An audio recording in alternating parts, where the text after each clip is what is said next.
Bethlehem West Bank ते कब्ज़ो कयो वियो आहे। ड्रम ऐं सीटनि जो हिकु ऑर्केस्ट्रा यूनिवर्सिटी में हिकु हाल खे भरियंदो आहे, जीअं ख़ुशि कंदड़ फाइनल साल जी शागिर्दनि जा ग्रुप फैमिली सॼे ॾींहंनि में वहनि था। हथ में गुल फोटोज़ लाइ फ़ोन खयां विया आहिनि, पर जशन जी हेठां हिकु ख़ामोश ख़ौफ़ क़ाइमु करे रहियो आहे। आबद जान आइवरीज़ कोस्ट मराकेश पहिरियों भेरो अफ्रीका जी सनती इंडेक्स में पहिरियों नंबर हासिल कयो आहे। ॾुखण अफ्रीका खे ख़त्म कंदी, जेको रिफ्रेश खां वठी आला पोज़ीशन ते फाइज़ हो। अफ्रीकी तरक़ियाती बैंक IFDB जी नई रिपोर्ट मूजिब बैंक जी तुर्स्तरिशी अफ्रीका इंडस्ट्रियलाइज़ेशन इंडेक्स मराकेश खे 66 पॉइंटस ते दर्ज कयो। ॾुखण अफ्रीका जी तुरी चेज़िर फाइंटस खां थोरो अॻिते उन्हीअ खे ज़ाहिर करे थो त IFDB मुसलसिल सनती अपग्रेडिंग, बरामद जे तनवु ऐं स्ट्रेटजिक सनती पॉलिसियुनि जी मौसर अमल दरामद जे तौर ते बयानु कयो। अमरीका ईरान जी बंदर अब्बास बंदरगाह जी वेझो नवान हमला कया आहिनि, जंहिंखे निशानो बणायो वियो आहे, जंहिंखे हिन पंहिंजी फ़ौजनि ऐं आबनाए हर्म्स में सामूंडी ट्रैफ़िक लाइ फ़ौजी ख़तरो करार ॾिनो आहे। ईरानी मीडिया जो चवणु आहे त धमाकनि में को बि जानी या माली नुक़सान न थियो आहे। ताज़ियूं पेशरफ़्त आबनाए हर्म्स जी चौधारी वधंदड़ शिकतान जे विच में अचनि थियूं। हिकु अहम आलमी शॉपिंग रस्तो जेको ईरान ऐं अमरीका में शामिल ॻाल्हियुनि ऐं तकरारनि में हिकु अहम फ्लैश पॉइंट बणिजी चुको आहे। ईरान जे इस्लामी इनकलाबी गार्ड कोर IRMs जी वेझो हिकु ईरानी टारगेट ते अमरीकी हमलनि जे जवाब में अमरीकी फ़ौजनि पारां इस्तेमालु कयल हिकु बेस ते हमिलो कयो, छाकाणि त हिकु नाज़िक जंगबंदे ऐं शिकतान खे ख़त्म करण लाइ वधंदड़ दबाव ऐं ॻाल्हियुनि हेठि अचे थी।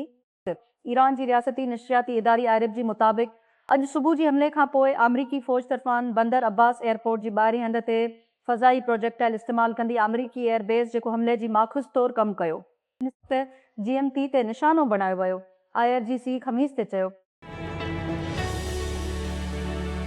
त ऑस्ट्रेलिया हिकु औरत ते इल्ज़ाम लायो आहे त हू शाम मां वापसि अचण खां पोइ दाइश ISIS ग्रुप सां लाॻापन जो इल्ज़ाम लॻाईंदी आहे, जीअं अख़्तियारनि हिरासती कैंपनि मां वतन वापसि आयल शहर बाबति जांच तेज़ करे छॾे।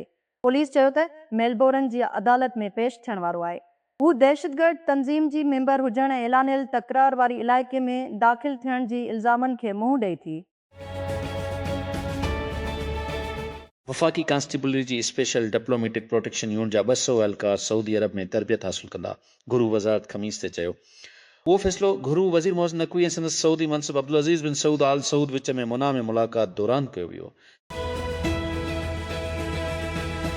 आलमी सरासरी गर्मीपद हिन साल रिकॉर्ड जी सतह ते या उन जी वेझो जारी रहण जो इम्कान आहे ऐं ईंदड़ 4 सालनि गॾियल क़ौमुनि ख़मीस ते ख़बरदार कयो। ट्रफ गरम तरीन इनफ़रादी साल 63 खां वठी सभु कुझु रिकॉर्ड कयो वियो आहे ऐं गॾियल क़ौमुनि जी मौसमियाती एजेंसी चयो आहे त रुझान जारी रखण लाइ मुक़ररु कयो वियो आहे। ड्रहण खां अॻु हिकु नई गरम तरीन साल इम्कानी सां फ्रेंडस स्टार में थियो। पेरे जे लायो उन पर्सनल असिस्टेंट खे रिमहीना क़ैद जी सज़ा ॿुधाई वई आहे, जंहिंमें अदाकार जी मौत जे हवाले सां केतिरनि सालनि जी कानूनी कहाणी खे टोड़ियो वियो आहे। केने तयवामासा जंहिं पेरे खे केटामिन जो अंजण लॻायो, ॿिनि डॉक्टरनि सां गॾु कमु कयो त जीअं अदाकार खे दवा फ़राहम कई वञे। हिन जी मौत खां अॻु हफ़्ते में प्रोसिक्यूटर चयो इवामासा जी का बि तिबी तरबियत न हुई। कीनिया जी गादी वारी हंध नेरूबी खां 6 किलोमीटर ब्रीमेल ओलह में गुलगल जी हिकु बोर्डिंग स्कूल में बाहि लॻण सबबि 6 शागिर्द सड़ी फ़ौत थी विया आहिनि। हिकु पुलिस अहलकार मौक़ीअ ते सहाफ़ियुनि खे ॿुधायो कीनिया रेड क्रॉस ऐं पुलिस जी मुताबिक़ बाहि ख़मीस जी सुबुह जी शुरूआती कलाकनि में शुरू थी, जॾहिं शागिर्द सुम्ही रहिया हुआ। वेबो सूर्यावंशीअ खे नस्ल जी क़ाबिलियत करार ॾिनो वियो आहे, जॾहिं राजस्थान रॉयल्स नौजवान तवेज़ बॉलनि ते हेज़ रनसूं ठाहे पंहिंजे टीम खे सनराइज़र्स हैदराबाद जे ख़िलाफ़ इंडियन प्रीमियर लीग एलिमिनेटर में फ़तह हासिल करे वरिती। 3 सालनि जी नौजवान कर्स गेल जो अरबा ते आई पई एल सीज़न में सभ खां वधीक शिका हणण जो रिकॉर्ड बि टोड़े छॾियो। हिन मैच में हिन जो अंग दिन ताईं पहुचायो ऐं अॻोणी वेस्ट इंडीज़ कप्तान जी ट्रोनेशियस में 5 रनसूं ठाहियूं। लग्ज़री स्मार्टफोन ब्रांड वर्तू ख़मीस ते हिकु फोल्डेबल फ़ोन जो इंकिशाफ़ कयो जेको हिकु AI एजेंट तरफ़ां हलाए थो जेको इंटरप्राइज़ सॉफ्टवेयर सां ॻंढे थो ऐं कम जी फ्लोज़ खे हमार करे थो। कंपनी हदफ़ कंदड़ अमलदारनि खे हदफ़ करे रहिया आहिनि जेकी कारोबार ऑपरेशन ऐं मवासिलात खे मुनज़्ज़म कनि था। अल्फ़ा फोल्ड जी नाले सां फोल्डेबल स्मार्टफोन $10 खां शुरू थिए थो काल्फिस्किन वर्ज़न लाइ। आला दर्जे जा मॉडल बेस्पोक फेंचिस जी ख़सूसियत में शामिल आहिनि जिन में एलिगेटर लीदर की गोल्ड ऐं कुदरती हीरनि जा तलब्स हसब ज़रूरत तफ़सील सां गॾु इहो जारी आहे। वरतूअ जी डिघी हिकमत अमली पंहिंजी फ़ोन खे पोज़ीशन जी हैसियत सां ऐशो आराम जी अलामतुनि जी तौर ते जंहिं जो मक़सदु अमीर ख़रीद कंदड़नि लाइ आहे। कंपनी टेक क्रंच खे ॿुधायो त उन जो आला तरीन त मयारी मॉडल फ़िलहाल टिशियां जी क़ीमत आहे। वधीक कस्टमाइज़ेशन जा इख्तियार मौजूद आहिनि। वफ़ाक़ी कांस्टेबली जी स्पेशल डिप्लोमेटिक प्रोटेक्शन यूनिट जा 200 अहलकार सऊदी अरब में तरबियत हासिल कंदा। घुरू वज़ारत ख़मीस ते चयो उहो फ़ैसिलो घुरू वज़ीर मोहसिन निकू ऐं संदसि सऊदी मनसिब अब्दुल अज़ीज़ बिन सऊद आल सऊद विच में मुना में मुलाक़ात दौरान कयो वियो। Democratic Republic of Congo DRC ऐं युगंडा में एबोला वायरस जी हिकु नादर क़िस्म जी ताज़ी वबा केतिरनि ई हुकूमतनि खे बीमारी जे फिड़ खे रोकण लाइ क़दम खणण जी तरगीब ॾिनी आहे। वर्ल्ड हेल्थ ऑर्गेनाइज़ेशन WHO मई जे विच खां वठी DRC में एबोला जी जानलेवा बुंदी तस्दीक थियल मौत ऐं लश शकी मौतुनि खे रिकॉर्ड कयो आहिनि जॾहिं खां कंशासा 9 मई ते वबाह जो ऐलान कयो। युगंडा में 5 केस ऐं हिकु मौत जी तस्दीक कई वई आहे। वफ़ाक़ी कांस्टेबली जी स्पेशल डिप्लोमेटिक प्रोटेक्शन यूनिट जा 200 अहलकार सऊदी अरब में तरबियत हासिल कंदा। घरू वज़ारत ख़मीस ते चयो उहो फ़ैसिलो घरू वज़ीर मोहसिन नुकवी ऐं संदसि सऊदी हिम मनसिब अब्दुल अज़ीज़ बिन सऊद आल सऊद विच में मुना में मुलाक़ात दौरान कयो वियो। ऑस्ट्रेलवी हुकूमत अमरीकी पैदावारी DOM ते AU तुबिन लाइ मुक़दमो करे रही आहे। उन जी मुबीना तौर ते फायर फाइटिंग फॉर्म में ज़हरीली हमेशा लाइ केमिकल जी इस्तेमाल ते जंहिं सॼे मुल्क में दर्जननि दिफ़ाई बेसिस खे आलूदा कयो इहो सभ खां वॾो कानूनी दावी आहे जेको हुकूमत तरफ़ां आंदो वियो आहे। अटॉर्नी जनरल मिशेल रोलैंड चयो आहे जीअं त उहो कीमियाई सां मामिलो करण में ख़ासि क़ीमतुनि खे ॿीहर ॾियण जी कोशिश करे थो। PFAS तौरु सुञातो वञे थो। ड्रे हंधनि ते इस्लामिक स्टेट ग्रुप सां तालुक़ रखंदड़ हिकु औरत जेका गुज़िरियल साल शाम मां ऑस्ट्रेलिया वापसि आई तेसि हिकु दहशतगर्द तंज़ीम जी मेंबर हुजण ऐं ऐलानियल तकरार वारी इलाइक़ी जे दाख़िल थियण जो इल्ज़ाम लॻायो आहे। पुलिस चयो आहे 20 सालनि जी हिकु ॿिए औरत सां गॾु सेप्टेंबर में ऑस्ट्रेलिया पहुतो। पुलिस चयो ऐं ख़मीस ते मेलबोर्न जी अदालत में पेश थियणो हो। हिकु चीनी वकील जंहिं अरब पते गेमिंग टाइकून खे ज़हर ॾेई मारे छॾियो जंहिं नेटफ्लिक्स स्काई हट बॉडी प्रॉब्लम तयारु करण में मदद कई हुई। चीन जी रियासती मीडिया मूजिबि ज़हलन कैकनि में मारियो जंहिंखे हिन चयो त प्रोबायोटिक गोलियूं हुयूं पर हक़ीक़त में उन में मौतमार ज़हर शामिल हुआ जेके हिन डार्क वेब तां ख़रीद कया ऐं पंहिंजी लेबॉरेटरी में मिलाया। ख़मीस ते तेल जूं क़ीमतूं बुलंद थी वयूं जॾहिं त एशियाई स्टॉक घणो करे घटिजी विया। जीअं त ईरान ते नए अमरीकी हमलनि विच ओभर जी जंग में शकियल जंगबंदे जी ताज़ी आज़माइश खे निशान लॻायो। क़ीमत जी जंप अरबा जी घटिताई जो घणो हिसो ख़तमु करे छॾियो। तकरार खे ख़तमु करण लाइ हिकु इम्कानी डेल जी उमीदनि ते जेको सभिनी महीननि ताईं हरमज़ जी अहम आबनाई ज़रिए शपनि खे रोकियो आहे।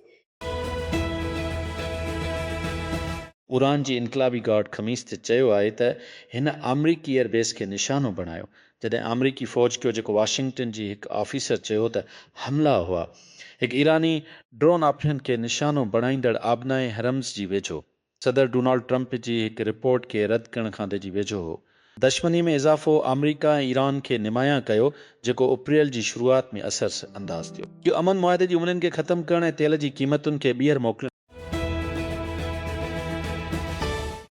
वज़ीर आज़म मोहम्मद शहबाज शरीफ़ चयो आहे त योम तकबीर पाकिस्तान जी तारीख़ जो हिकु शानदार लम्हो आहे जॾहिं क़ौम एटमी ताक़त बणिजी उभरी ऐं ॾुखण एशिया में स्ट्रेटजिक तवाज़ुन बहाल करे गैर मुतज़लज़िल अज़म इत्तिहाद ऐं हौसले जो मुज़ाहिरो कयो।